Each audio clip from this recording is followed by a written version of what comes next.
Hello everyone and welcome back to yet another video of your favorite game 7 Deadly Sins Grand Cross. And today I'll be telling you about final boss Escanor. He is the hardest boss that has yet released in the game. Right now I'm going to be telling you about the strategies and the teams that I would like to recommend for you to use.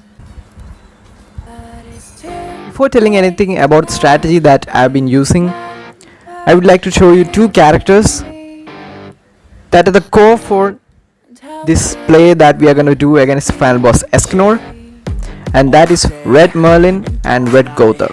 We are using Red Merlin for her freeze card and Red Gotha for his upgrade card. At level 3, if attacked, frozen targets take an additional 200% of damage.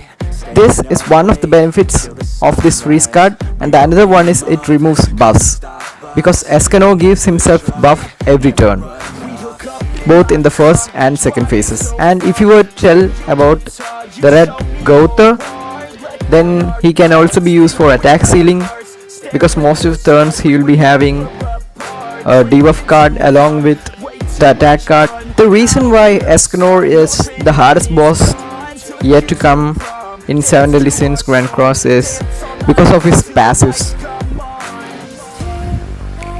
Let's take a look at one like this. Because if HP remaining is 30% of lower, he will be immune to all damage. That is, he will be like invincible, and whatever we do will not be affected, and he will be doing damage and life stealing it all back. So he will be healing to 100% of HP, and whatever damage we have done is neglected. So we don't want that to happen.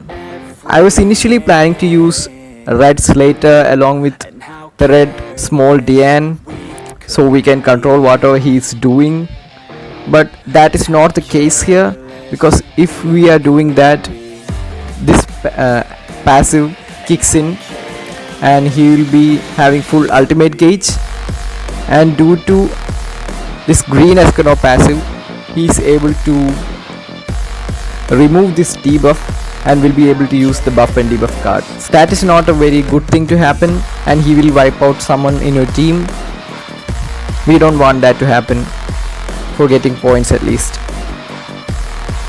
So the strategy that we are going to be using is making a level 3 freeze, and we are bringing along a heavy DPS unit, of whose ultimate move we'll be using along with the freeze. During that turn, which specifically has full ultimate gauge, we are gonna be draining him, freezing him, and then we'll be using that heavy hitting ultimate, and we'll be crossing that threshold of 30%. Ultimately, that is our aim, to push the phase to phase 2. Then again we are gonna be following the same procedure. We are going to be making a level 3 freeze, but in the next phase he will be deranking, so we have to be very careful. He will be depleting ultimate move gauge, so we should also be careful of that. So in the second phase it's a little hard to ult rush, but it is possible. And that's all about it, about the strategies. And maybe we can bring along some characters that can remove debuffs also for the second phase, because he is applying a pretty bad debuff in the second phase that will make us take a lot of damage. We don't want that to happen and let our characters die easily.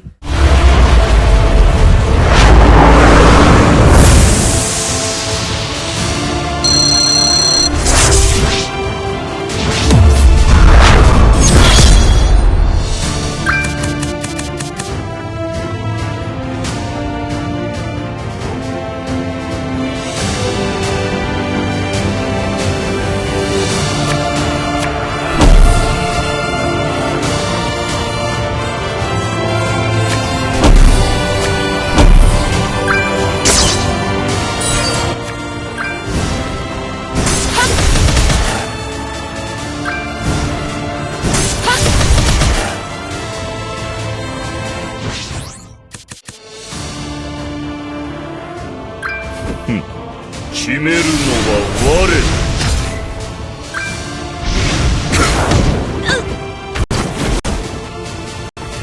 息もす災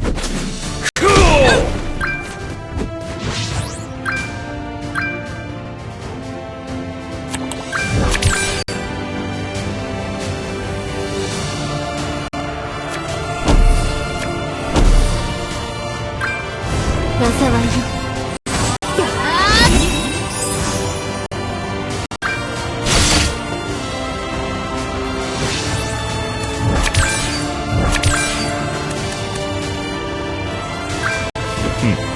決めるのは我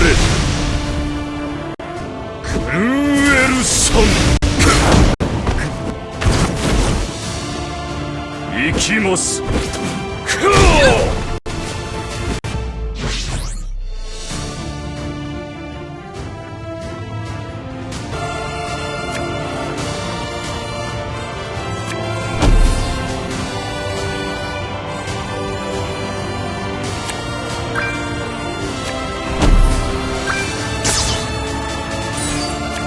今ここに降臨せよ。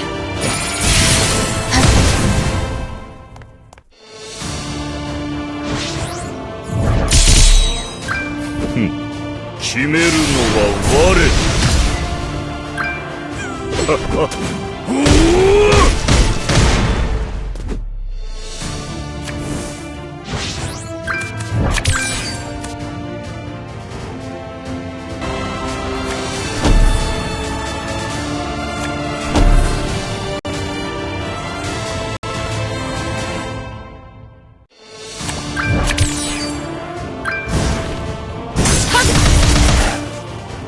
私に喧嘩を売るとは。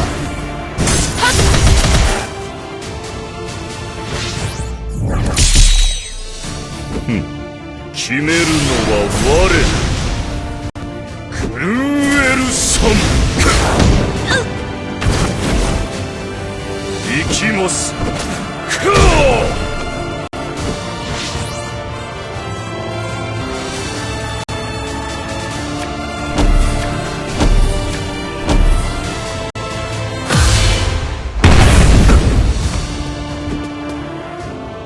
愚か。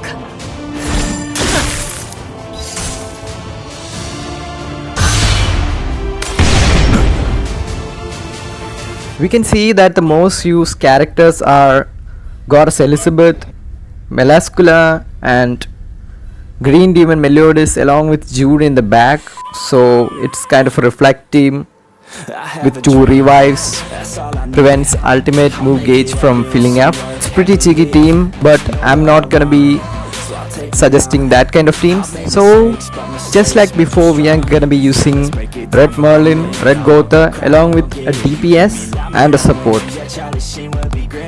As for the DPS, we have to choose characters that have Ultrain, because the only Ultrain right now that we are having is Red Gotha's ultimate, which cannot be acquired very easily.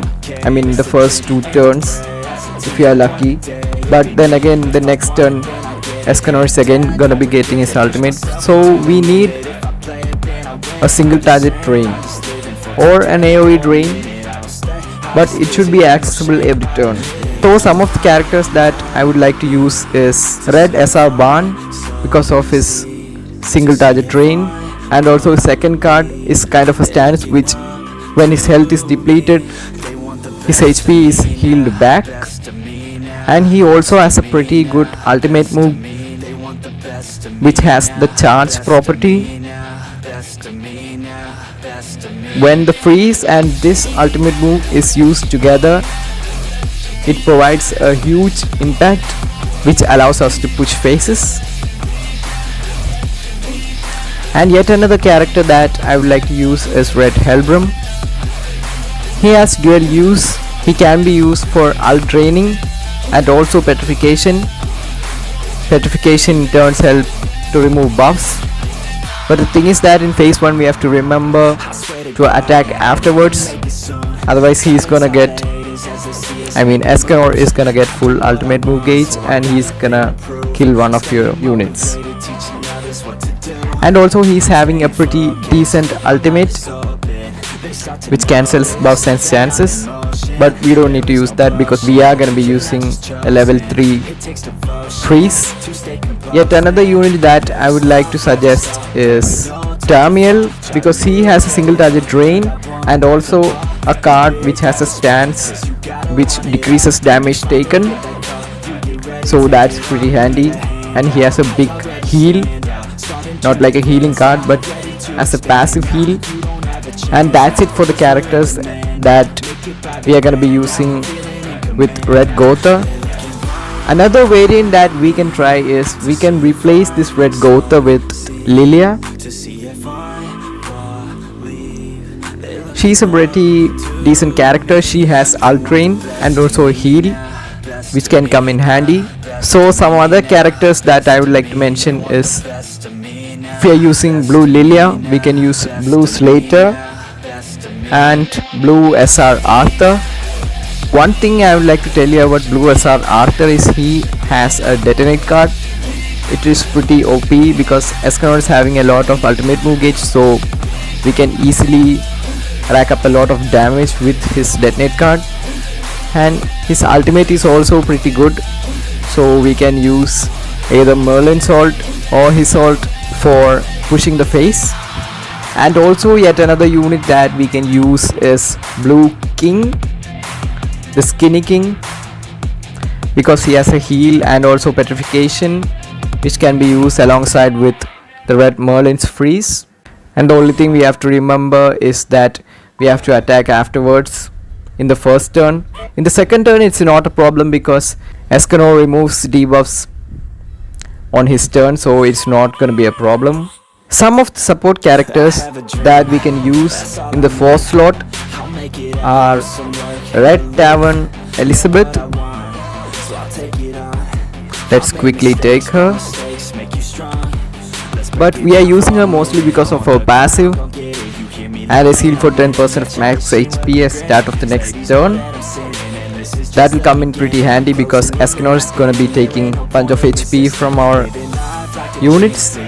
Then if we want more HP on our units, we can use Twigo or Marmus depending on the number of characters. If we are using mostly red characters, we can use Twigo, and if we are using blue characters along with Lilia like that, we can use Marmus.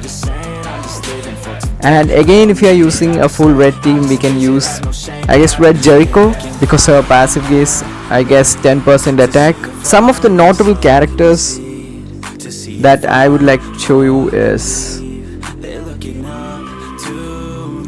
Blue Droll. He is a pretty decent character. He has a petrify, he has a taunt, and he has a pretty good ultimate.